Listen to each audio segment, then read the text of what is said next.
3 ঘন্টায় 80 মিলিমিটার বৃষ্টিতে ডুবল রাজধানীর অধিকাংশ সড়ক।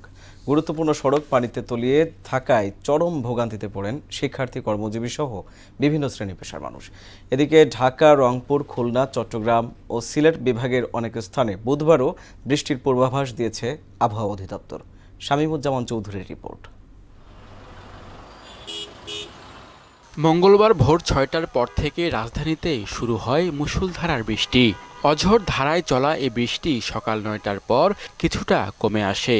প্রায় 3 ঘন্টার এই বৃষ্টিতে ঢাকার বিভিন্ন এলাকার রাস্তায় কোথাও জমে হাঁটু পানি, কোথাও বা কোমর সমান। জলাবদ্ধতায় কর্মস্থল, স্কুল ও বিভিন্ন প্রয়োজনে যারা রাস্তায় বের হন তাদের চরম ভোগান্তিতে পড়তে দেখা যায়।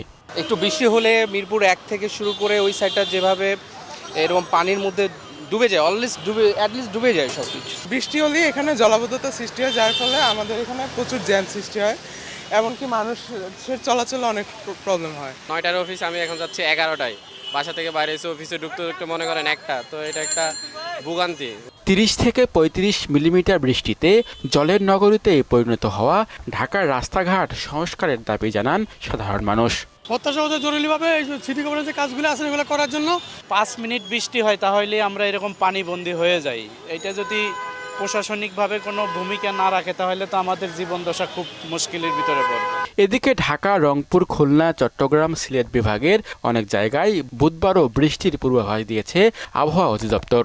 সকাল 6টা থেকে 9টা পর্যন্ত আমরা যে বৃষ্টি মেপেছি আগারগাঁও আমাদের আবহাওয়া অফিসে, ওখানে কিন্তু বৃষ্টির পরিমাণ ছিল 80 মিলিমিটার। লং রেঞ্জে আমরা পূর্বাভাস দিয়েছি যে দেশের উত্তরাঞ্চল, উত্তর পূর্বাঞ্চল এবং পূর্ব দক্ষিণ পূর্বাঞ্চলে কিন্তু ক্ষণস্থায়ী একটি বন্যা পরিস্থিতি সৃষ্টি হতে পারে।